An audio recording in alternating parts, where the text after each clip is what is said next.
how can I have all of these qualifications and this industry expertise and publications that aren't just education specific and still not even get an interview? And now, Aye. I'm the captain now. coming to you from the K2 studios in San Diego, California. This sounds great. You sound amazing. I always sound amazing. It's the world famous Everybody's hitting off like BFFs. Kris and Kristine Show.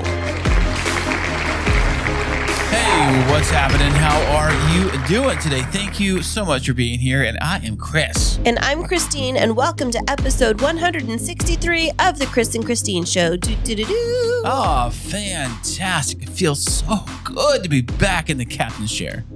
In the captain's chair, is that what you call it? Like, you have to be in charge now? Well, actually, I'm second place to the Queen Bee sitting right here in the captainette's chair over here. Captainette? Why can't I be a captain? Well, isn't captain for our fellows? No, captain is gender neutral. It is. Yeah, captain is gender neutral, just like an actor is gender neutral. Okay, I'll give you there. I'll give you that one. So you don't have to be in the captain's chair. Maybe I'm on the captain's couch. That's kind of inappropriate. Sorry, everybody. Yes, the captain's couch coming to a theater near you. Well, we are glad to be back. Thanks so much for giving us grace over the last couple of weeks. I was traveling for a week, and then we took a week off to celebrate my birthday, and now we are back at it. It was like our own little micro spring break. Yeah, unfortunately though, the rain was pounding San Diego and all of Los Angeles.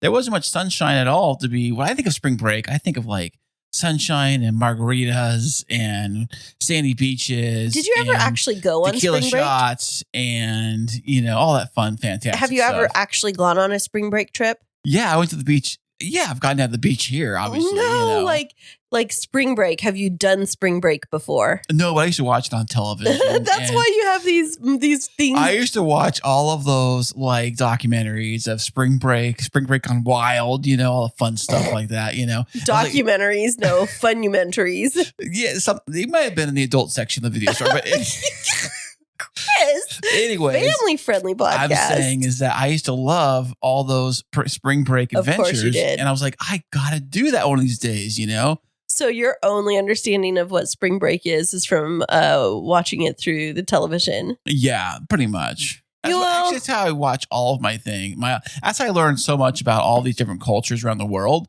is just watching on the Travel Channel.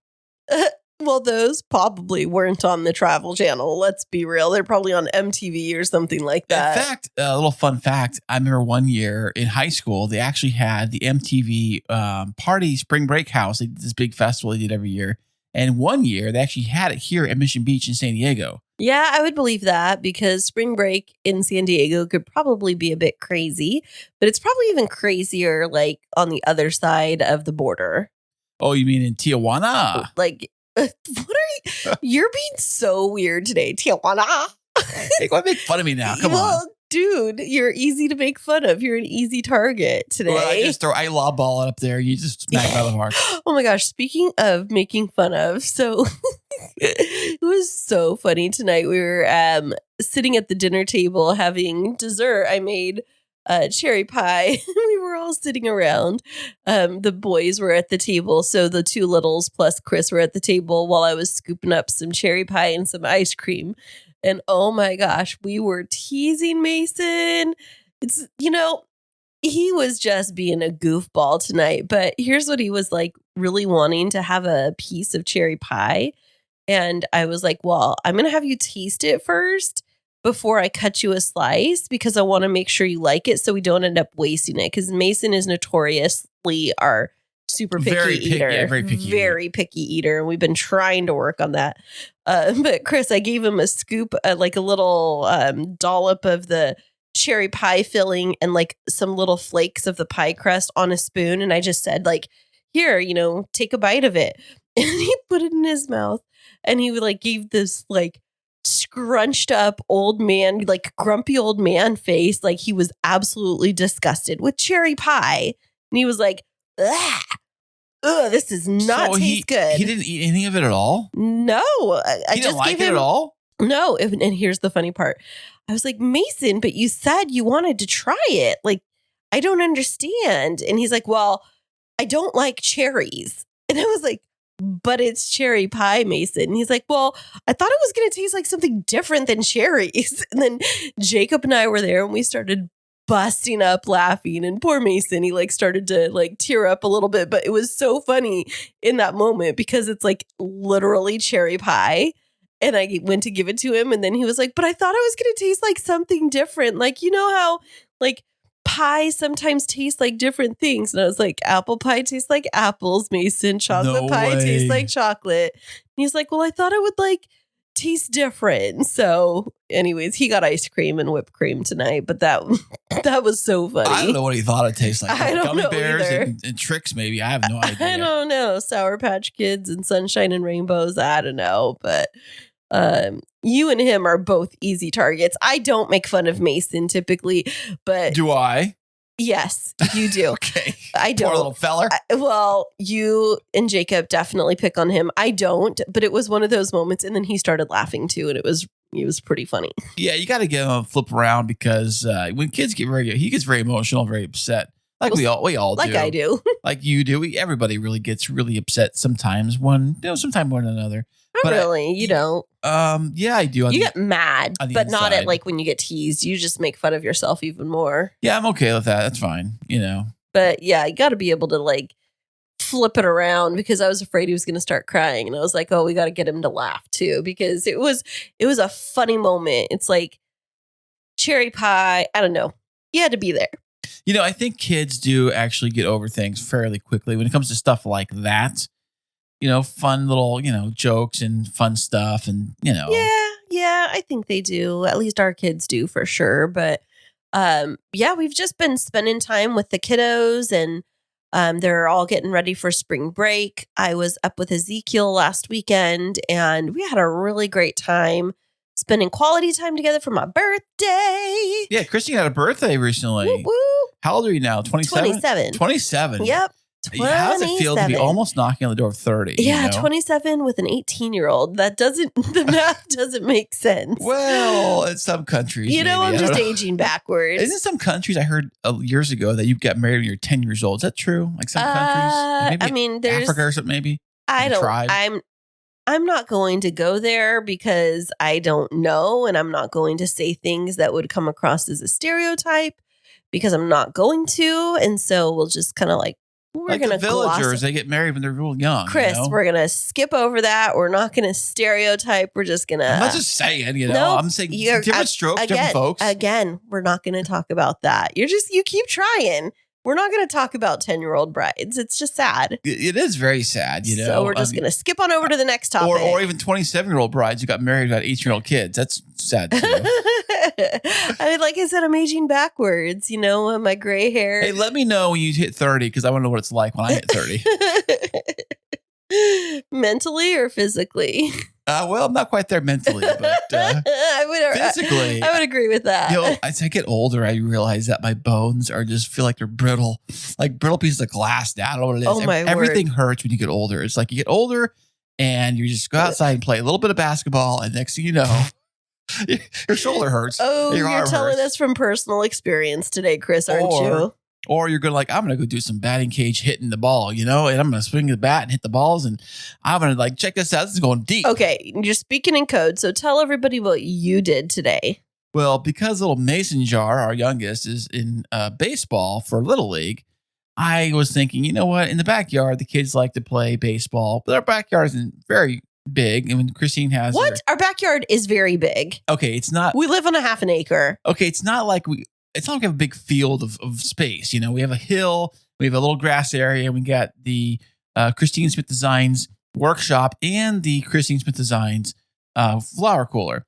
But the workshop has glass windows facing the area where we play ball. And the kids glass window. Yeah, so the kids like to hit the ball that direction. I'm thinking, I might hit the house or I might hit the design studio and break the window playing ball, playing baseball in the backyard. And I thought, you know what?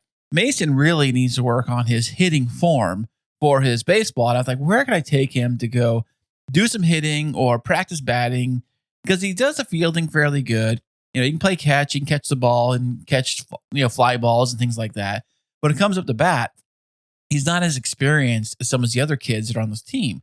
Because some of the other kids on the team are like hitting like out to the outfield and stuff. They're good, doing pretty good hitting. Mm-hmm. His hitting is like to the pitcher. He gets on the ground to the pitcher, and so I was like, I need to work on his hitting. I had this idea. What if we somehow created like this like net thing that he can just hit the ball into full swing and doesn't have to hit nothing, doesn't hit the house, doesn't have to hit the shed or go over the hill or anything, doesn't lose any balls because he already has a batting tee. And I'm like, well, I went on Amazon like literally yesterday, ordered this baseball netting. It was like a 10 by 10 net under the sporting section or something. And it got delivered today. Like that was pretty quick. Mm-hmm. And so today I set it up between the posts of the patio, what do you call it? The awning? The patio. Yeah. We have this the structure. Kind of thing. No, we have a structure that's built that spans the whole length of the back of our house, and it goes out like 10 feet from the house. But then it's long. It's pretty long. It's like a good 35 feet long at least. So I tied that thing with zip ties to the kind of the rafters of the patio thing.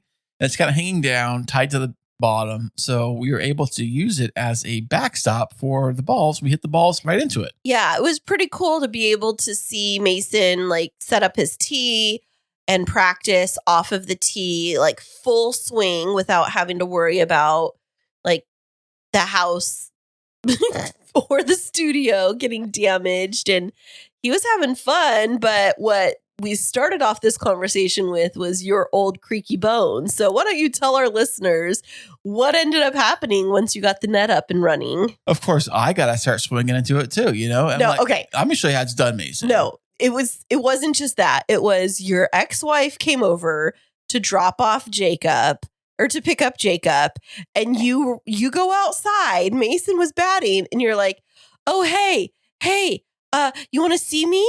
And I was like, what the heck is happening right now? It's like you're trying to do show and tell and trying to impress this other woman. It was like a totally weird situation where here I am like cooking and baking in the kitchen and I'm busy. But this other individual comes over and you're like, oh, hey, you want to watch me bat? And I'm I'll like, show how it's done. What's this? no, and I get it's up like, there and- what the heck? Like, why are you trying to impress her? I don't get it. I'm not trying to impress her. I'm trying to impress you. No, She's you to be here. weren't. No, you weren't. Yes, Because I you was. would not do Yes, I it unless was. she was watching you. It was so awkward. So I did with the She's first. like she's your girlfriend or something. What are you jealous of my ex-wife? Well, you were kind of acting odd today, Kris. You literally go, oh, hey, you want to watch me? And then you were like, oh, are you watching? And you went out there and you were like batting. It was so bizarre. I don't understand. Well, I just had to show off my hitting skill. That's all. Like this one's out of the park. And now, and you kept going. And afterwards, I was like, honey, you're going to need to stop. You're using muscles you don't normally use. You're going to be sore. And then you come in and then you were like, I'm going to go out and play some basketball That's now. right. I sure did. So you went out and you were playing basketball. That's right. Yeah. And then you come in and then 30 minutes ago, what did you say to me? My right shoulder hurts, but it doesn't hurt from basketball. You go, my right shoulder hurts. I don't know what I did, man. And I was like, you were batting and I was telling you to lay off and you didn't. Well, and then I think I slept wrong a lot, really, is what it is. No, it is from batting practice. It is not from sleeping wrong, you goofball. It does hurt from time to time. Right here. I think It is your batting arm. Okay. Own it. I do. I want to sell it. No, I do. Yes, At I own least this. it's like from something where you're not just like, oh, I just slept wrong. That's like old man talk. You were It like, is. oh, well, I was at the batting cages and playing some basketball and, Showing these whippersnappers how it's done. yeah, it's just like, it's because I'm so like athletic. I was kind of thinking today as I'm shooting hoops in the front yard in the court, and I'm thinking, we have a lot of athletic stuff here at this house. It's to keep our kids outside. Yeah, we have the basketball court in the front yard.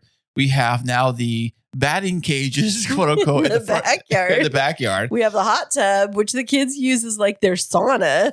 And then they have football. We have the bike track down the hill. Oh, that's true. Yeah, just down outside of our cul-de-sac.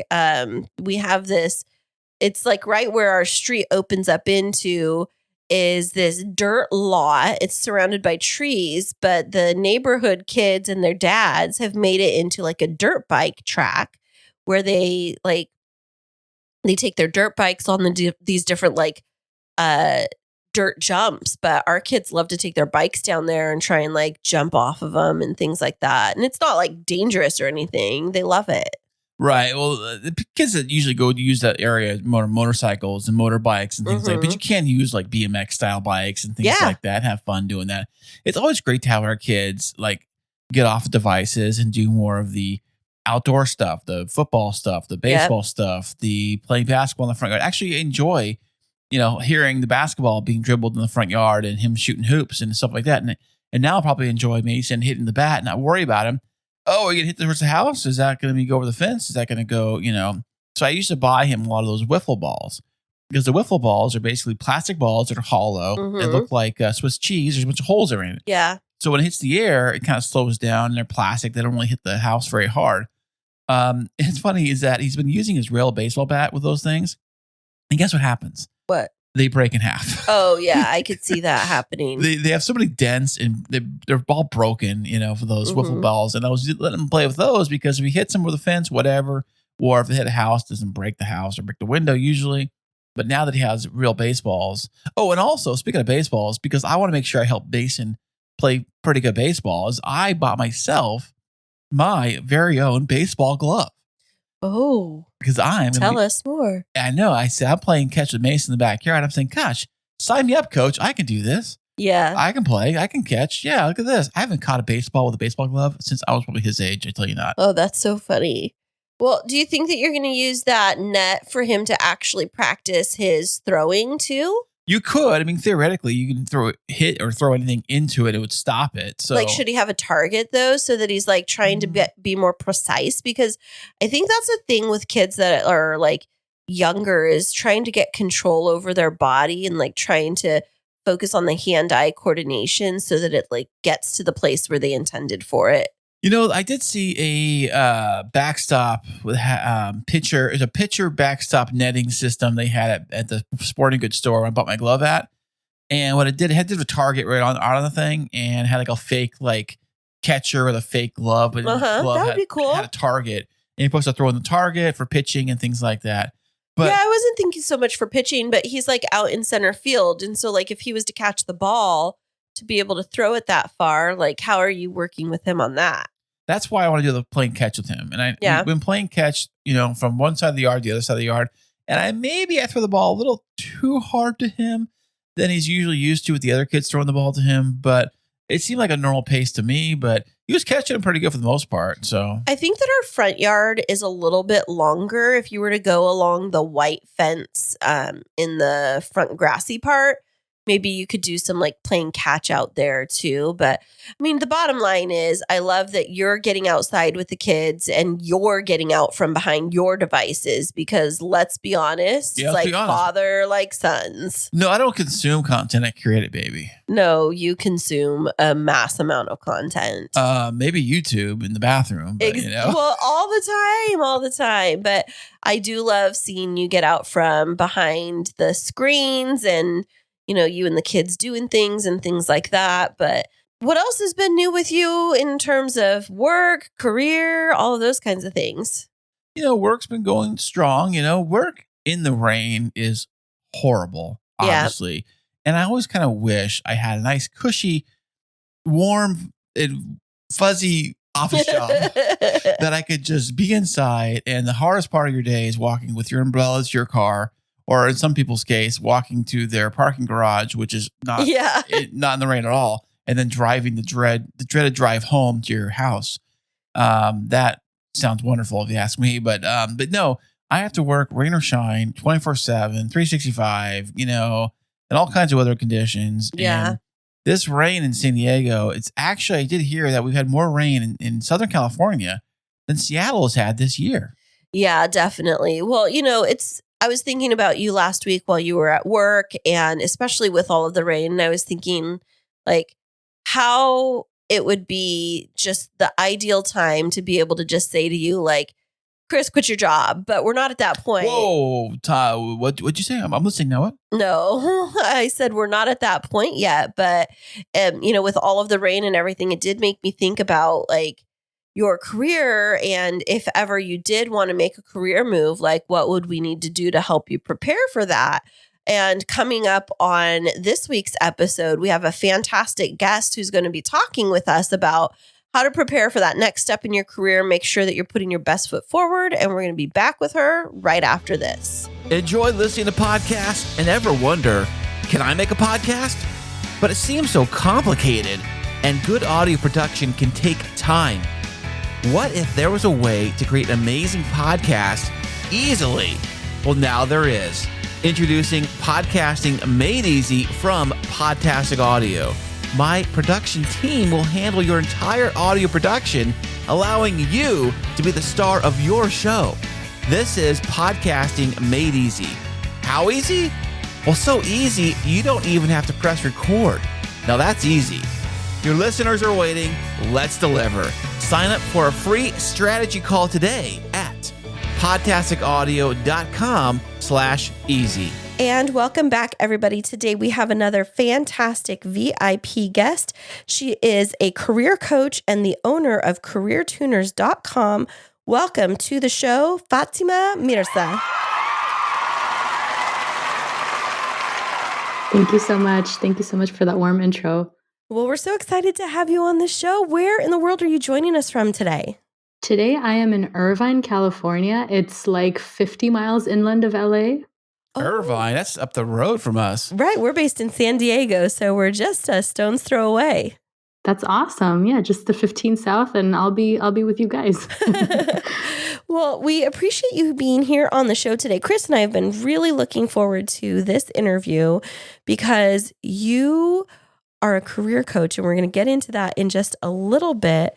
But first of all, what is a little bit of your background?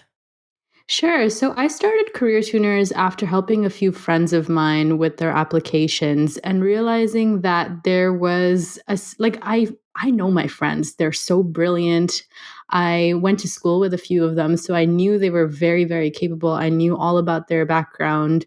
But when I saw their application materials, I was like, this looks like literally every other application I've ever seen. And I'm not really seeing your accomplishments shine through because, there's so much conflicting advice online about how we need to represent ourselves, but there's nobody that can look at you, like no website can really look at you and say, hey, this exact step-by-step framework is going to work for your unique story. Initially I was working with younger professionals. A lot of the professionals I were working with were like pre-med that decided, you know what, I don't want to become a doctor. But when you look at their resume, it's all like pre-med. And they're like, well, I don't know why I'm not getting any consulting jobs. And I'm like, well, this is why, because all you're focusing on is your pre-med stuff. So it's simple things like that where people, the big question I always get people asking, like, wow, I could do that. Like I could write it that way. I didn't even know that I could just do that. And, helping people kind of think outside the box in terms of their experience while still making sure that their story looks very traditional and is kind of the narrative that people are used to seeing so that it doesn't feel like jarring and, like marketing and kind of slimy.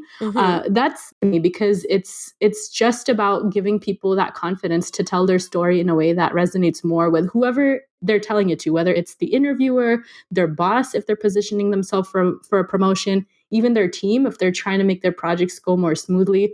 And that's what I do. I just help people tell their stories in a way that really resonates with their audiences at the end of the day. That makes a lot of sense. So let's float back just a little bit before you started Career Tuners. What was your professional journey before you became a business owner? Sure. So I was actually in environmental engineering, which I realized is not really a career path that I wanted to pursue because, growing up in LA, it's the irrigation and environmental systems here are really established. Whereas I wanted to initially study environmental engineering because I was so passionate about irrigation, right? Oh, Like wow. I'm from India originally, and there's so many problems with irrigation, and it impacts farmers Oh, so really? so badly. Like, can you give me an Yeah. example So of what the irrigation system is like in India compared to America here? yeah, like let me actually give you an example from Pakistan, because this is something probably you guys might have heard on the news towards the second half of 2022. The entire like agricultural system in the southern part of Pakistan was like washed away, quite literally, Oh, because the wow. rains were so heavy. People lost their cash crops, people lost all their cotton, people lost all their food crops, they lost all their wheat, and it was just devastating. The way, especially the coastal areas are being hit by climate change. It's just so bad for these farmers, because they're either going through severe droughts or severe flooding, and this lack of predictability, it can be very challenging. But if I talk very specifically about India and like the neighborhood I grew up in, there was like this little river that ran basically along the drive of me going to school as a little kid. Hmm. And I remember that river during the drought months, there would be little shanties that people would put together using like tin roofs and sticks, and they would basically live there. And all of their bathroom stuff, their laundry, their cooking water, it's all coming from this river, which is getting filthier and filthier as the drought or as the hot, dry months progress. And that's because it's obviously getting more concentrated, and it's collecting more and more waste. And in the flooding season, it's washing their homes away, Oh, wow. right? So that's what I used to see on the way to school, and I was like, this is there's solutions to this. I know there's solutions to this. Like when it came to America, I saw everything is so regulated, and there are proper irrigation systems that direct the flow of of flooding, and that give people what's the word I'm looking for? Predictable, Hmm. predictable flows of water when there's a drought. So we living in Southern California, we're very familiar with this, and we really take it for granted. But I think the poor farmers of the world, this is their everyday. Like I was listening to a podcast, The Daily, where they talked about the Pakistan floods, and there was this woman that they talked about where she was wading through this flood water to get to her cotton trees, and like plucking out the cotton balls and digging out just the clean white strands from each ball, like this very tedious and monotonous Wow. task. Because she's like, this is all I have in the world. This is my money. Wow. So Well, it's it seems like such uh-huh. a niche area, and especially living in Southern California. So I'm imagining you finished your college education and you had this idea of going into environmental engineering. And then what was your point where you just realized like, this isn't what I want to do anymore? I think the point was in environmental engineering 101 at UCLA. It was the program was so focused on sewage systems, and there was a formula for calculating the rate at which poo poo sinks in sewage water. And Oh then, yeah, what like, is that rate? I that's when you mean, go in. and what It's a animal very what complex. animal poops floats? It doesn't float that much. It sinks faster. Chris.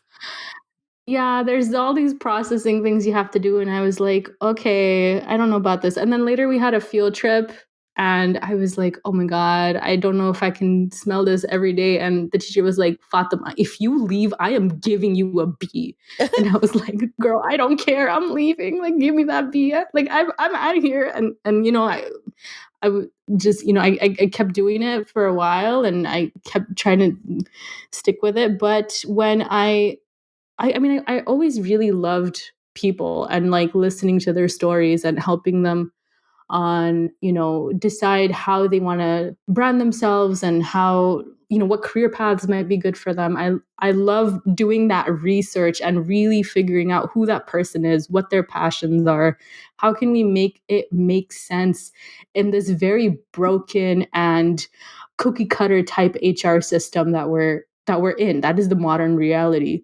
So I just love that. And I was like, you know what? This is like, I might not be able to solve the irrigation problems of India, but I work with very talented professionals who are doing amazing things in their respective fields, whether it's healthcare or even marketing, or even sales. The passion with which they approach their work, and how the clients that find me are usually very interested in mission driven organizations that have a very specific purpose.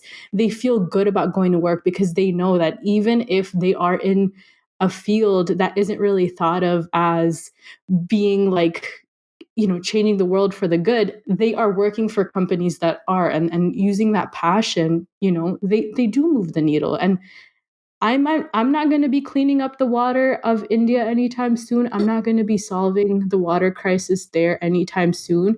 But I strongly feel that working with these kinds of people, we are going to make the world a better place, one resume at a time. Fatemah, I got a question about the water. Now, Mhm. what's the story with desalination? Can we use it? Is it? I heard it's like super expensive. I heard it's cheaper. What is it called? Desalination. Desalination. That's what I said. So I heard it's cheaper to ship Fiji water from water bottles from Fiji to the States than it is to open a desalination plant. Well, desalination basically entails evaporating water and then collecting the vapor and condensing it so that it's just pure water, right?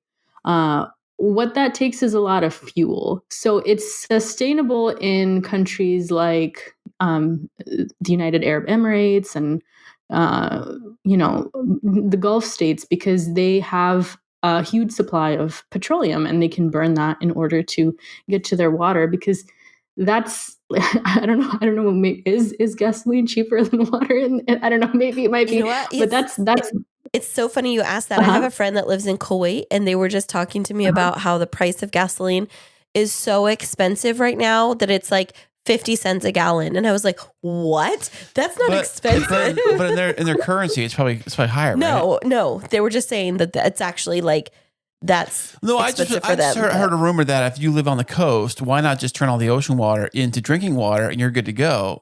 Problem solved, California. There you go. But I heard it's cheaper to just ship out Fiji bottles, everybody, than it is to do that. You digress. You're getting us off track, Mr. Smith over here. So, okay. So, when we're talking about how you've transitioned into this other area of your profession, so how long ago did you make that move? This was in 2010. 2010 was when I helped my first client, like real client, for actual money. And I started hiring career coaches and certified resume writers to support me because my business quickly grew. I was helping a lot of people. I had a page way back in the day in 2010 on Facebook where I was just writing my thoughts about how people should be telling their story. And the posts that I was writing, they quickly went viral. I don't have that page anymore, which is a huge loss. I don't know what happened to it, but it's somewhere out there. And, that was so addicting. The instant gratification of knowing that there are people who are seeing what I'm putting out there and they're like, wow, okay, I'm going to do this and it's going to be helpful. So that was... Fatemah, was that right after the economic downturn of 2008, 2009, right? So 2010, you were saying. So that's probably when that big surge of resumes that hit the market, correct? Yeah, this was in October of 2010. I feel like things were slowly starting to become stable and things were now like gradually becoming optimistic. So I didn't start my business at the peak of the recession, but we did survive through 2020. Yeah, well, 2020 is a very interesting year for employment and employers, really, because everybody got flipped on its head with the work from home. Zoom became like a trademark name. Everyone said like Xerox, So, but in 2010, when we first started doing it, I think Facebook was fairly new, I believe, back then. I think it only been out for a few years. So you're kind of hitting the ground running from the beginning, right? Yeah. It was a very different Facebook, is what I remember. I stopped using Facebook after a while and I kind of moved things over to LinkedIn. So now when I go onto Facebook, I'm like, what? What is all this? So when you got your start, what were people using like primary platforms for developing their resumes? Were they using Microsoft Word? Because I know technology's evolved so much, or were people using typewriters? I can't even fathom. I did mine on a typewriter. In 2010 though? Or maybe I did on mine crayon. I don't know. In Comic Sans font. Yeah. No, but it's interesting that you asked that. Like, I feel that while we have evolved a lot from a technological perspective, a lot of the HR systems that these companies are using have not. So having a resume that's like universally legible, still in a plain black and white Microsoft document, it is the way to go. It does help the most people be able to access what you're sharing. I know there's a lot of trends out there to like, have TikTok resumes and to have like websites that are basically like video games around your resume and around your career history. And I think these are very creative ways to showcase your expertise if, let's say, for example, video content generation or video game development were your specific skill sets. However, the traditional resume is what most people still use to at least get that first impression, and then they'll click around to see if you have anything interesting like a video portfolio or a web portfolio or anything interesting that they can look at to assess your candidacy further. Mm-hmm. Well, there's this famous section of the movie, I'm sure you're familiar with it, from Legally Blonde, where Elle Woods hands her resume to her professor, and it's pink and scented. Do you think that adding flair like that, or Kris and I actually on our first podcast episode talked about people that were using Bitmojis as like their profile photo on their resume. Do you think that adding flair like that detracts or adds to people's perceptions of you as a professional? I think it really depends on how, like, the medium of how the resume is being read. Like, if you're going to an in-person networking event and you're handing people a scented resume, I think that's a different medium than if you are handing someone your resume who happens to be in HR. And what's probably going to happen is that HR person is going to take that stack of resumes that they got at a networking event, go home, scan them, and that scanned image is going to get uploaded to their applicant tracking system, and an image to text processor is going to parse that and read through it. And if you have like a really beautiful resume with lots of colors and columns and graphics, there's a high chance that that process is going to jumble things up versus if you have something really boring and frankly like traditional, and I know that's not a very attractive and I know that's not a very attractive thing to say, but it's the reality. It's the more traditional you look, the fewer red flags you kind of raise. And red flags, these process it does, because I mean there is a lot of personality that we can show in our design, but I like to say put your personality in the content. Like, use words that really describe what you do.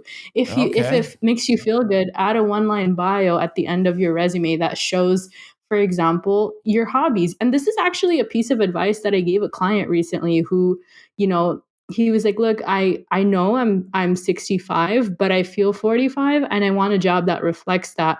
But I feel like people are looking at my resume and being like, oh, this guy is not going to have the energy. But I'm like very modern. Like I know all of the tech and I can do really good. So what we did is we shrunk his resume down to a length that didn't age him. And then we added a 1-line bio at the end that said he was a triathlete. Because I mean, what 65-year-old is a triathlete? Right. That screamed youth and energy. But so there are still ways that you can.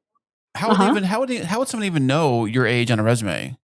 They can assess your age from, if you put like your date of graduation, they can add, what is it, subtract 22 and then subtract the year. Okay, say graduated high school in 1945. but so Fatemah, major question, because I never knew the answer to this, and hopefully you can help me out here. What's the difference between a resume and a cover letter? Cover letter traditionally would like cover your resume. So you'd like mail your resume out to companies and then they would see, oh, this is a cover letter. Let me open this up. And there would be the resume. But so the resume, ones I've seen have been the same thing. They've been the cover letter and the resume look identical to each other. So like, oh, this is a cover letter. And this one's a resume, but they look the same. Whose are you looking at, I'm telling you, that's all I've ever known. Okay. No judgment. A little bit of judgment. Okay, Kris, I'll text you later and work on your cover letter for you because that's my cover letter is my smile. No, but I get that. So for individuals Kris and I have been talking about this, and he's definitely been building his business and been thinking of a transition in his career in the, not so distant future. But, for an individual like Kris that is maybe putting together a professional resume for the first time in many years, maybe since pre-2010, how would you advise him to get started? The first thing is to understand like who's going to be looking at your resume and what their business needs are. So ideally, if you have like a job description or a job listing that you're applying against, you can look at that and you can build your resume around that. What are they looking for? What's on there that, like when you're reading between the lines, what can you assess about their culture? Like, do they want somebody who's really good at doing a lot of things, or do they want someone who's very, very specialized on just like one thing? And having, assessing that can help you build your resume so that you're not including a bunch of stuff on your resume that is not immediately relevant to their hiring needs. Because if you're doing that, there's a risk that all of the stuff that isn't relevant to what they're looking for is diluting the positive impact that they would otherwise get from whatever else is relevant. So you're saying, Fatemah, you should have like a resume for each type of job you're applying for, like a resume for this type of job or a resume for that type of job? Exactly. Exactly. So multiple And the more types of resumes. jobs you're applying to, like the more chaotic it's going to get. Yes, but I don't advise that because like Kris, like if you're going to go to like a dinner party and then you're going to be like, "Hey, I'm interested in marketing and also sales and also teaching," and like they're not your friends and family aren't going to know what to help you with, right? And we underestimate the power of our network. Like if you can go in and singularly say, "Hey, I help podcasts go viral," that's smaller, and the segment of people who can hire you is smaller, but there's a very specific message that the people at that dinner party are going to be able to take away. So I highly recommend having a very focused approach to a job search. I mean, like you can have two different goals. I feel like that's okay. Or you can have a broader goal where you're like, I'm generally interested in digital marketing and like a variety of different industries. I feel like that's fine because you can still have a very solid message around that. But if your message is blurry and muddled, people aren't going to be able to help you. So I was told many years ago when you were creating a resume, this is probably when I was probably in the earlier days of my career, I would say. So it didn't have a lot to put on the resume.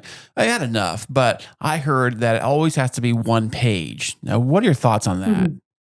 I don't think that advice is relevant anymore for the modern world if you have more than 5 years of experience, because these resumes are being parsed by these applicant tracking systems that are looking for keywords.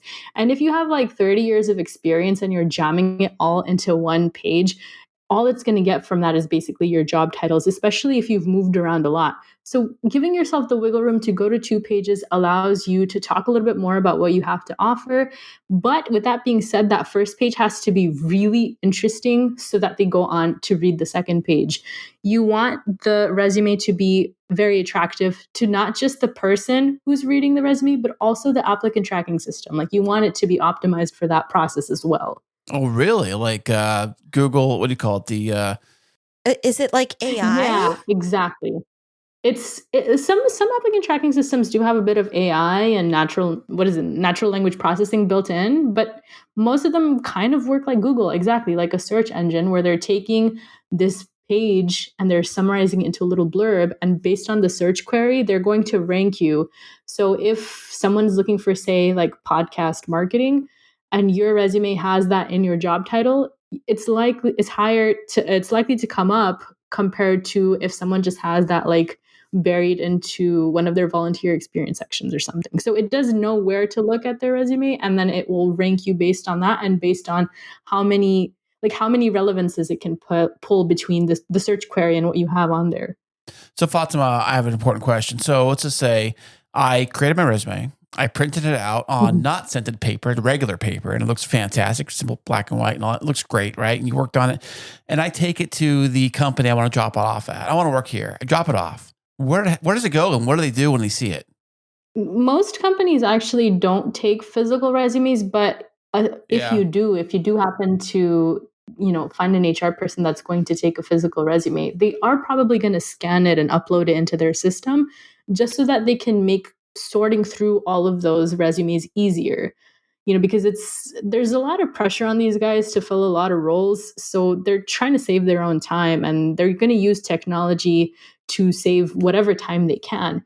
They want to spend the maximum amount of time they have on getting the most enticing candidates into their pipeline, kind of being a salesperson to sell their company and their employer brand to different people, and interviewing it and making sure that it's the right fit. Going through resumes and all of that, they want to go through as few as possible. They only want to look at the star candidates. And I saw a few people on LinkedIn repeat this experiment over and over, where they would just put like, a job and kind of go through, okay, how many resumes am I going to get? And they're going to actually look at all the resumes and post the results. Like they'll put a job opening for like an email marketing specialist and they'll get like 100 applications, but like 70% of those aren't even for email marketing specialists. So a lot of people just aren't following instructions, or they're just applying, like they're spamming jobs basically.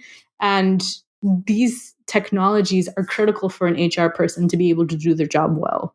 So the HR person scans all the resumes. In fact, I think they don't even want, you said they don't even want paper resumes anymore. I think if you were to go to apply for a job, they always tell you, just go apply it online, a website is whatever it is, and upload your resume there. So the purpose of actually having a printed copy, fancy paper resume is kind of over then, right? If you're going to an in-person interview, I highly recommend bringing a nice copy of your resume, because there might be a couple people on that panel who aren't super duper familiar with your candidacy. There might be that one person that has gone through your resume in a lot of detail. However, for the people that haven't, bringing a couple copies of your resume will allow them to follow along as you're sharing your story in your interview. Oh, okay. So my question then is, Fatemah, is it beneficial to try and get an inside track, like to be friends with somebody in the organization or have somebody that can speak for you, so that if your resume doesn't quite stand out, that you still get your foot in the door? Because it just seems like if there's all of these electronic systems sorting and ranking people, that nobody's going to really know what an amazing person you are. Like it just feels very, what's the word? Disheartening, discouraging before you even get started for people that are trying to get out there. It is very disheartening, and it definitely does help to have an in, but an in cannot make up for your story not being articulated properly. Like you might be the most well-connected person ever, but if you just don't have the capability to tell your own story or to nail it in an interview and to defend the fact that you have what it takes to do the job, that connection isn't going to help you. So the first step to, having a successful job search is to take stock of what it is you have to offer and see what companies are hiring that have your unique skill set. And I guarantee you, even if you're in the middle of a recession when you're listening to this episode, even if it feels like no one in your industry is hiring, taking a detailed stock of what you can offer and seeing who is hiring for those positions or for that skill set is going to help you come out on top. And then connecting, strategically is definitely going to help as well. In fact, there's a single digit percentage of jobs that are hired based on, online applications. A lot of jobs are filled internally when they're moving one person from one team to another, or through referral, or based on like a recruiter. It's very unusual for people to actually get hired through an online. I mean, I'm not saying it's unusual, like it doesn't happen, but the success is definitely higher if success rate is higher if you have an in. So if you're trying to transition into a brand new industry and you don't know, like, what do I even talk about? How do I build up my resume? The first thing to do is take a look at the job description and see, you know what, that sounds like I haven't done it if I really focused on, the whole like definition of the job description. But if I take it line by line, I have done this in one capacity or another. I have done this in another capacity or another. And then you just write your resume kind of according to those transferable skills, and in the interview only focus on that. Like if you go into the interview and you're talking about all this experience that doesn't really relate to the job, they're going to pigeonhole you and they're going to say, wow, Kristine she's great, but she doesn't have the experience we want. She has a whole bunch of other experience. And we're worried that she's going to get distracted and she's going to move on to a job that can fully utilize her, right? So you have to get that messaging tight. You have to filter out everything that isn't relevant. Well, speak to your audience, and then, right? Or speak to your interviewer. Really. Exactly. Well, exactly. That's one of the things that I was going to ask about is, for me personally, so I've worked in education for 19 years. earned my doctorate, completed it back in 2021. And it's not just in education. Yes, it's a doctorate of education, but it's in organizational change and leadership. And so I've been just pondering like, well, do I want to jump into industry? Do I want to do something in a more strategic type of CFO, CEO? Because I have other qualifications that would set me apart. But as I've put my resume out there and I felt like it was pretty good and pretty solid, I get these notifications back from these pretty large entities like, the thank you so much, but you're not the right fit. And it's like, I'm not applying for things that I'm not qualified for. It's just, it kind of boggles my mind. Like, how can I have all of these qualifications and this industry expertise and publications that aren't just education specific and still not even get an interview? Yeah, I would have to look at your resume to see potentially where that mismatch is happening. If maybe you're looking overqualified and expensive, because that is another Yes. fear that people have that, wow, she's going to ask for a lot of money or she's going to need a large budget to operate. She's going to need a huge team. And, these things make people feel really intimidated, even if that is what they need. They need that expensive person who's actually going to bring high ROI. That is a fear that a lot of people have. No way. So that could be, yeah, for sure. Like, I have a small business. If someone came to me and they were like, I'll be your CEO and I'll get you to like $1 billion per year in revenue, but I need $1 million per year in salary, I'm gonna be like, I just don't have the cash, bro. Like, I don't know, that sounds great, but I just don't have the cash. You know what I mean? Like, there's very real limitations to a lot of these businesses. That could be one thing. The other thing could be that with executive searches, there's a much lower chance of having a successful job search if you're just applying through websites, like big websites. Instead, if you are connected to a few recruiters in your space, which, there are recruiters that specialize in different industries. So if you find the recruiters that just specialize in, let's say, CFO hires, if that's a job that you're interested in, then you have a much higher rate of success. And these recruiters have websites where you can upload your resume and they'll probably get on a conversation with you, ask you about your needs, where are you going to relocate to? Or were you open to relocating to? Are you okay with traveling? What salary requirements you have? And I have found that these recruiters are the kinds of people that you can have the most honest conversations with. For example, I was interviewing recently with a recruiter and I was like, do you think it's unreasonable for me to ask for like $160,000 a year? And he was saying, no, I don't think it's unreasonable or unheard of. In fact, I just placed a candidate that I had to give her $230,000 per year.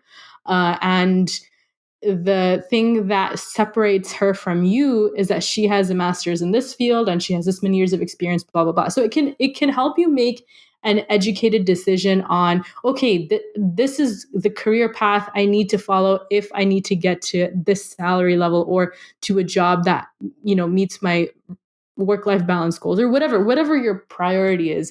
But having a recruiter kind of advocate for you when you're a C-level executive is very critical. It's going to be difficult to get a really good job that is, where you have the intellectual and creative freedom to do what you want. If you're just sticking to, let's say, like LinkedIn and Indeed. Right. That makes a lot of sense. And so let's fast forward and let's envision that Kris or I have landed that interview. We got our foot in the door. They liked our resume and they said, hey, come on in, right? Yeah. So we got through that first big hurdle. And now we're getting to sit down in front of the interview panel or the interviewers. I've always wondered when they ask you the question about the strengths and weaknesses, like, or what's one thing that you don't do well or one area where you need to grow, how do you answer that without shooting yourself in the foot? Right. Well, first, you definitely don't want to pick a weakness that is going to undermine your ability to do the job at all. Like, Right. if you're interviewing for like a teacher role and you're like, I'm nervous speaking in front of small crowds, like that's In front of I small don't know, people. like that's not a good weakness. Yeah, I hate children. Like, that's not a good Children are the weakness. worst. Like I can't stand them. So you want to pick a weakness that doesn't completely undermine your ability to do the job, but has had some negative impact and that you've worked hard on repairing. So for example, if we take if we take that teacher and then that teacher is being asked, what's your biggest weakness? He or she can say something like, well, I used to have a little bit of a hard time following the standards, exactly. However, I asked a mentor to help me, to look at my curriculum and make sure that I was on the right track, that I was checking off all the boxes. And, this is an extra level of mentorship that I've required. And I think that I'm mostly on track now. However, I'm keeping in touch with that mentor in case an issue like this comes up again. Something like that shows this is a genuine weakness. I understand the weakness and I understand its impacts on whatever organization I'm serving. So it has that, self-awareness, and that you are doing whatever it takes to help remedy that so that there's no big impact on the work that you're doing. Fatemah, I can see where this could be a place for maybe a humble brag be inserted in that spot, Give an example, Kris. I don't know, humble brag. Yeah, because you're going to have a chance to show off in other interview questions. The question, what is your biggest weakness or what is something you struggle with, is specifically designed to assess your self-awareness. And if you're like, I come across as intimidating because I'm such a go-getter. Like if that's what your answer is, then it's showing that, first of all, you have no self-awareness because everyone has weaknesses and everyone has struggled with something. Second, it possibly shows that you have no real experience, because how can you have, like, let's say 5 years of professional experience and not have stumbled at all? You know what I mean? Like, that's just not something that experienced people experience.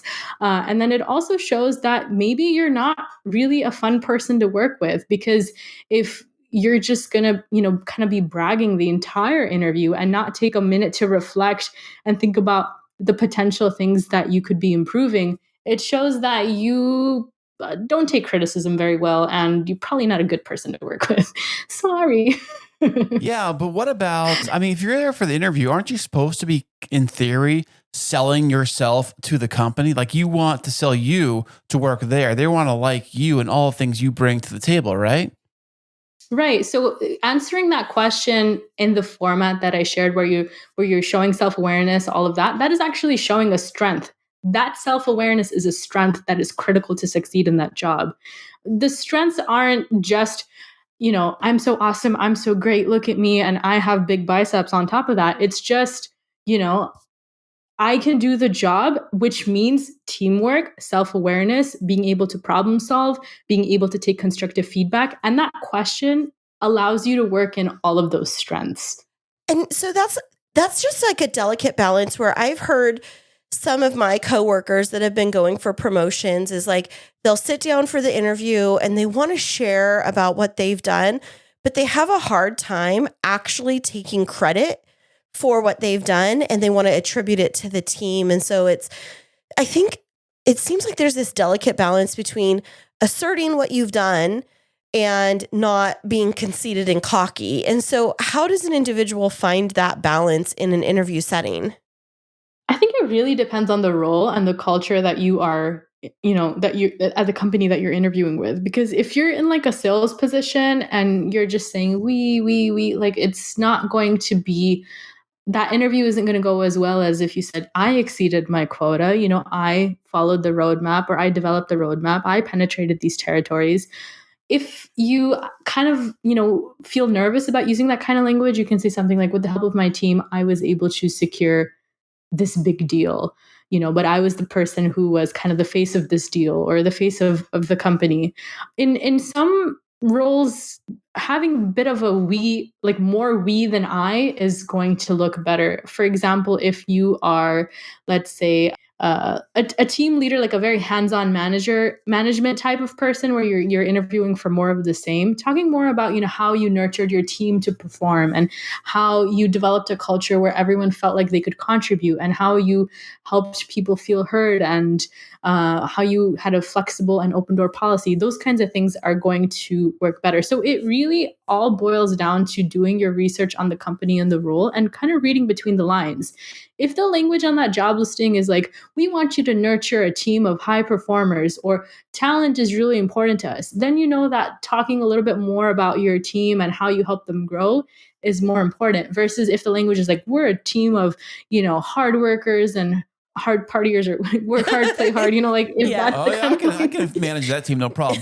But I was gonna say that so basically apply for the role that being put in front of you. You should really know walking into the interview exactly what they want and kind of just steer your interview answers towards that role. Absolutely. If you can also take a look at your interviewer's LinkedIn profile and see like how much we versus I are they using, that'll kind of help you speak their language a little bit more too. It can help you kind of mimic how they like to look at themselves and kind of, but I mean, I at the end of the day, like you kind of just want to be your authentic self in a way that still makes sense. Like if you have a really, like you just cannot for the life of you take credit, like you grew up in a culture where that's seen as boasting and it feels so icky and slimy to you, it's okay. Like practicing baby steps, talking about, yeah, my team and I were able to do this. That's okay. Like just get it out of your system. And, you'll find a company that celebrates that kind of work ethic and work culture.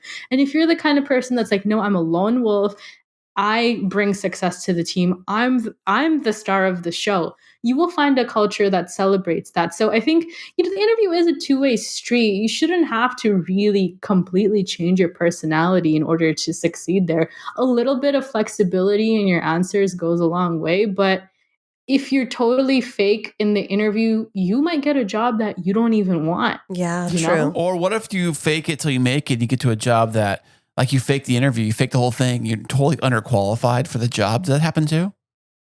Yeah, for sure. If like you're interviewing for a management role and you've never managed anybody, but let's say you've mentored a few people, when someone new comes in, you're the person that they go to for questions. It's totally okay to play that up in an interview and have, at least 2 to 3 answers focusing on that. So that, because I mean, we're not like static people, like we change and evolve. You might find an opportunity where, someone wants you to come in and be a manager. You don't have that much experience. You give the answers accordingly. You get the job. Well, now is a time for you to develop your management skills. So it's you. I mean, it's not about completely being transparent and going to the interview and being like, hey, listen, I've never actually hands-on managed anybody. It's more about like, yeah, I have been sought out as a mentor. Even though I don't have any direct reports, I do help my teammates make sure that their performance is on point. So we've talked quite a bit about the job search process, going out, building up your resume, getting ready for interviews. What about those that want to stay in the organization they're in, but want more recognition? How do you ask for a promotion or for more money without being thought of as greedy or not a team player? Sure. So that's a really good question. How you come across as a team player and not appear too greedy. It's important that your accomplishments be very visible, right? Like you don't want to be doing a whole bunch of work that nobody knows about. You don't want people to be taking credit for your work. So whenever ideally you should be having regular quarterly performance evaluations where you are presenting everything you achieved to your manager.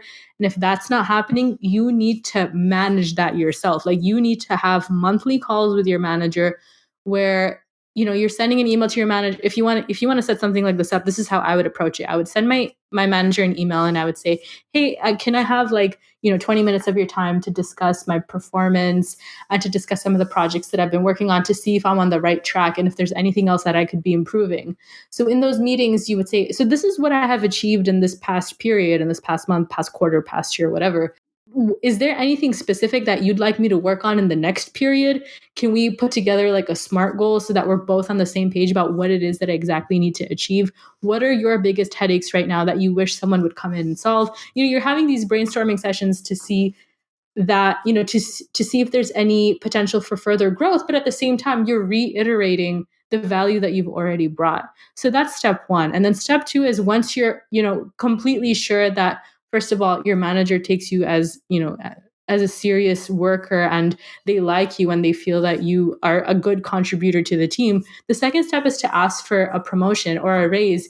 And, it doesn't have to be aggressive. It doesn't have to be like, listen, I'm being compensated unfairly and I would like at least a 20% raise.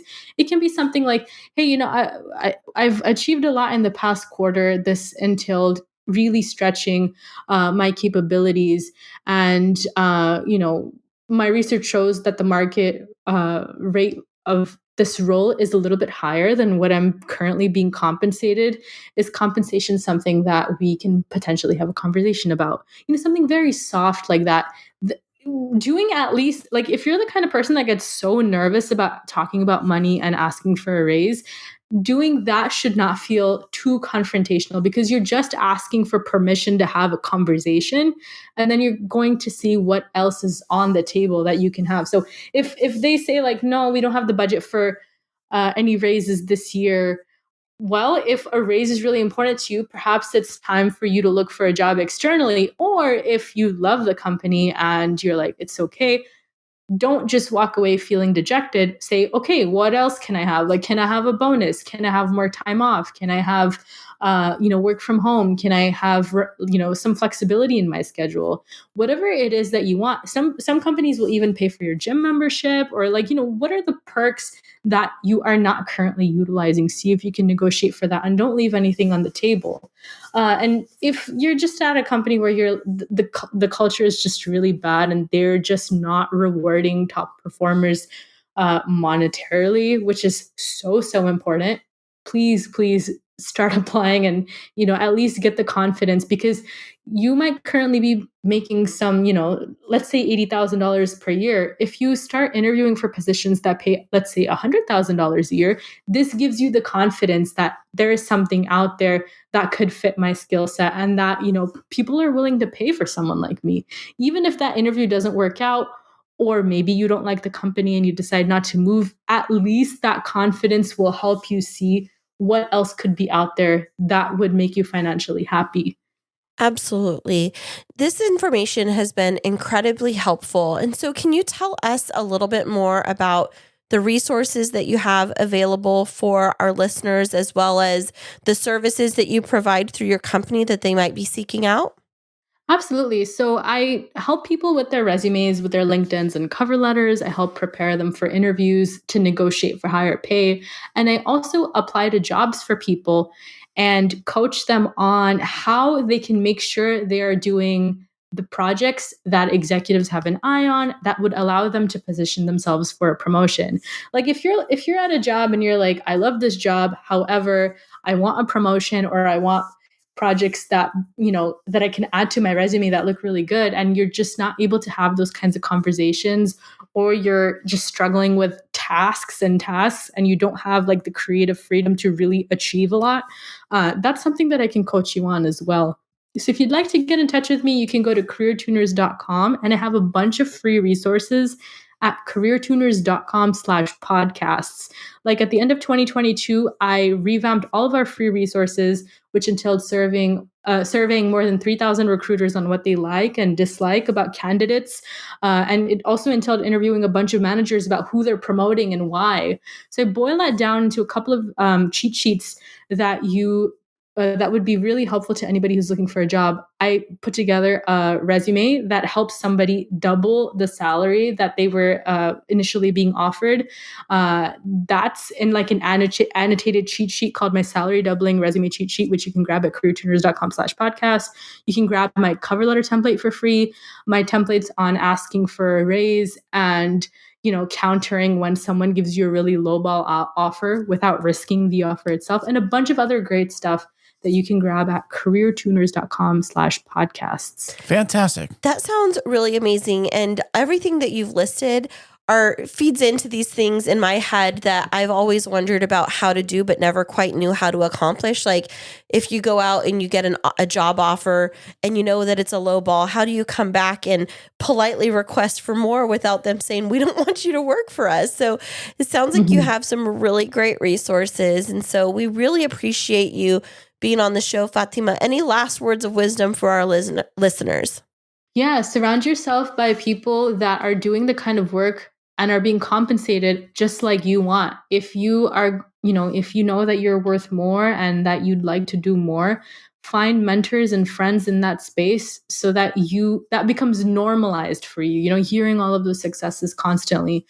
This is what my most successful clients do. And it's just one quick way you can really get the ball rolling with your career growth. Well, thank you so much for these words of wisdom. We really look forward to hearing all of the great successes of your business. Best of luck to you. Thank you so much. Are you in the middle of wedding planning and feeling overwhelmed? There's no need to fret, my friend. Kristine Smith Designs is here to rescue you. Offering wedding planning, coordination, and wedding floral design services, let us help relieve your stress and make your wedding day dreams a reality. Visit us at KristineSmithDesigns.com. That's KRISTINE SmithDesigns.com and request a free consultation. You'll be so glad you did. Well, that was super insightful. I loved hearing Fatemah's expertise around resume building and interviewing and prepping yourself for the next step. Did you take some stuff from that you think you can apply to your life? Yeah, I gotta actually start a resume because the last time I actually did a resume was probably, years before I had this job. Ugh. I had this resume I made, and it basically just add to it at the bottom, like different jobs I had. So it's basically the same resume. I just would add the new job I worked at last on the bottom of it. And I try to keep it all one page if I could. No, always put your most recent job on top, Kris. What? Most recent experience on the top. Oh, maybe it was on top. I forget. This is how long ago. It's probably been 20 years. Was it written with a typewriter? No, it was actually with the ink and the little dabble. You dabble the ink and the little feather. You write it down, the Constitution. The bloom. That's right. You have your blotting cloth to blot the extra ink. I actually had my ring that has the little signet. Yes, with the wax Kiss seal. the ring. Yeah. That's how I did it pretty much. That's so funny. I think now I heard with resumes is you know what I mean. Do you really need them? Maybe depending on the job you want to do, Yes, you need a resume. Either that or a CV. The curriculum vitae is what it's called. And that's for certain types of jobs where they prefer that over a resume, where it's like medical field, or I don't know. We use resumes in education. I keep mine up to date. I was actually just looking at it over the weekend, I want to add a couple of new things and change a little bit in my bio section, but I always keep mine up to date. And actually, I do love my job and I'm very happy there, but I did see this job come up that was super intriguing just this past week on LinkedIn. So I was I was looking at it and there was 270 applicants within the day because it had just opened, and I was is that a lot? Oh yeah, that's a lot. And I'm there's no way I'm gonna get this job. But I was hey, I'll throw my hat in the ring. Why not? And so I was sprucing up my resume. I'm all right, I'll give it a shot. And so I put it in there. I do that every once in a while. I'll put in 3 or 4 resumes just to test the waters. And then I hate getting the rejection letters. And I think the hardest thing for me is some of these are really intriguing positions that are outside of education. And so I always wonder, when people see an educator and they see I've been a principal and a teacher and I'm applying for something in a corporate space, do they even take it seriously? Well, I was kind of wonder if they would take me seriously if I was going to put a resume out there for something different than the truck driving career I've had. Yeah. Because I'm thinking that's if my resume is just full of truck driving and driving related jobs, then I want to say I want to do something totally different. They're going to say you have no experience in this role. You have experience doing this. How can we trust you? That's where I'm thinking that I need to figure out a better angle than just the resume by itself. Right. I think that so many people are faced with that same type of quandary where it's I'm ready to change my profession, and they don't want to have to start from the bottom because they already have years of experience in their career. I don't know what the answer to that is, or how to get people to look at your resume and then not to think oh my gosh, it's going to take so much time for them to get caught up. You know what I mean? That's why when you create your resume, you got to use really creative, clever words I am a marketing strategist, personnel department educator. No, that's when somebody's BS meter goes ding, ding, ding, ding, ding. That is a fake experience. I am a social media content expertise advisor.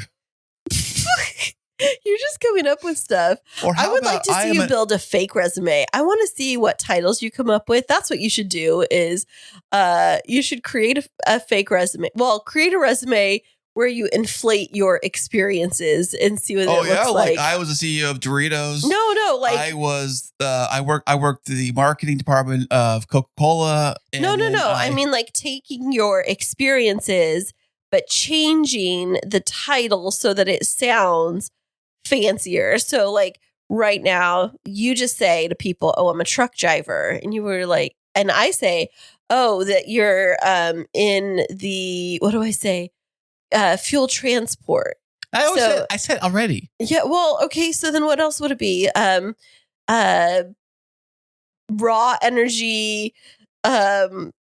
I don't know. I'm trying to come up with it. Come on, come up with a good title for your position. I'm in the fuel expert. I'm in the fuel transportation, energy, logistics, and R&D department. R&D, you're not in research and development, but I was thinking logistics. Yeah, logistics and supply chain.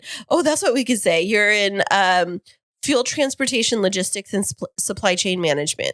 Ooh, that sounds really good. Although I don't really manage, I manage myself. You manage the supply chain by managing the vehicle that you're driving that's supplying. But if I want to get out of that department or that industry, and I want to get into more podcasting industry, which is always super fun, how would I say that? Well, I would just say I'm a podcaster and a radio star. No, you don't just say you're a podcaster and a radio star. Like people don't listen to that kind of stuff. You're a podcast producer. You're an audio engineer. For our podcast, you are you're in podcast marketing, and you are in social media content creation. Yeah, we could totally put all four of those on there. Yeah, you got to sprinkle in big words in the middle there, you know. No big words. People read through that. They're like, "What is this guy actually saying?" They'll like throw it off to the side and be like, "This is fake." Well, you know. Hope not. You know, I mean, they do. I got to put some emojis on there, really. You know? I'm like let's think, yeah, thumbs up in the air. You know, like yes, this is me. Yeah, it's okay. So it's interesting. I was reached out to by somebody. She'd followed up with me because she'd reached out a year ago, asking for some support with like job application for an administrative position. And so she reached out to me and sent me her resume, sent me her cover letter and stuff like that. Cause I told her before, like, yeah, I can chat with you, but send me your stuff. And what I always do is I take a look and I'm like, okay, if I was the person that was receiving this resume and screening them for this job, would I screen them in or out? And I'm just very honest. And I just say like, oh, okay. Well, based off of the paperwork, I'd screen them out, and what are the reasons why? So I give that feedback to the person to be able to correct. So I'm actually doing some coaching, resume coaching, nowhere near what Fatemah does, and I think that she's way like light years ahead of me. But I think that it's really important that people definitely do keep an eye on like their resumes and keep them fresh and keep updating them with new experiences. And then also, you know, try to give yourself other experiences so that if you're thinking that you might want to break out into a different industry, that you don't feel so like pigeonholed, right? Right. Because if you've been doing the same thing like I have, and like a lot of people have, when they get to my age in the game, where you're a dinosaur and you've done the same job. You're not a dinosaur. You're just like a your entire life. You know, it's hard to really branch out of that because you've been doing the same thing forever and ever. Yeah, absolutely. Well, you know, I'm proud of you for trying to learn new things and, you know, do things differently. And you're building up a really great empire for us over here. I love that you call us the K2 Media Network now. That is true. We are officially the K2 Media Network. That's awesome. So where can people find out more about our media network and all of its different components? Well, I do have a newsletter I put out every single episode, and you can subscribe to that. I'll put a link to that into the show notes of this episode. But our master website, which is KrisandKristineShow.com, and you can find out everything you want to know right on over there. Yeah, there you can find out about all of the different divisions of the K2 Media Network, including Podtastic Audio, the Kris and Kristine Show, Also, Kris's podcast production services. And then I think there's a little tab even over there for Kristine Smith Designs, which is our event management company. And also the K2 radio station, right? That's right. K2 Radio is going on 24/7 live, 365. It is our music, our podcast, our fun, all wrapped up in a radio station. Absolutely. And we just want to say thank you so much for helping us to continue to build our media network. Definitely make sure to subscribe to this podcast wherever you found us. Leave us a review. Also, if you would like to, you can send us over a little email. If you subscribe to our newsletter, you can actually reply to that newsletter, and we'll definitely get that reply from you. Right, Kris? Fantastic. Yep. And so thanks so much for listening to us, everybody. And we'll be back with you next week.